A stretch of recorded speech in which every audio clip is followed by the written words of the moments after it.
Ukraynanın Rusiyaya bu ay hücumları artan xətt üzrə davam edir və bu daha da artacaq. Rusiyanın Ukraynaya dron hücumları Kiyevi cavab zərbələri endirməyə vadar edir. Zelenski Rusiyaya bir gündə 400-500 deyil, 1000 dronla hücum ediləcəyi barədə anons verib.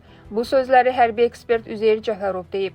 Onun sözlərinə görə bütün bunların əsas məqsədi Rusiyanı danışıqlar masasına gətirməkdir. Ukrayna prezidenti də bunu açıqlamasında təsdiqləyib. Stat: Qarşıdakı 2 ay Rusiya üçün çətin və gərgin olacaq. Rusiyanın bunun öhdəsindən necə gələcəyini bilmirəm.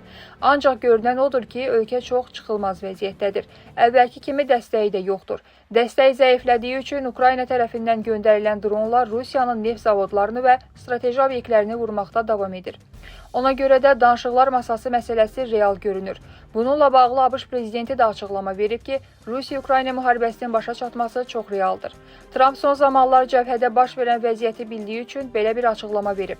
Vəziyyət Rusiya üçün kritikdir. Xüsusən də Krım da daxil olmaqla Rusiyanın 89 regionundan 88-ində artıq yanacaqla bağlı xüsusi rejim tətbiq olunub.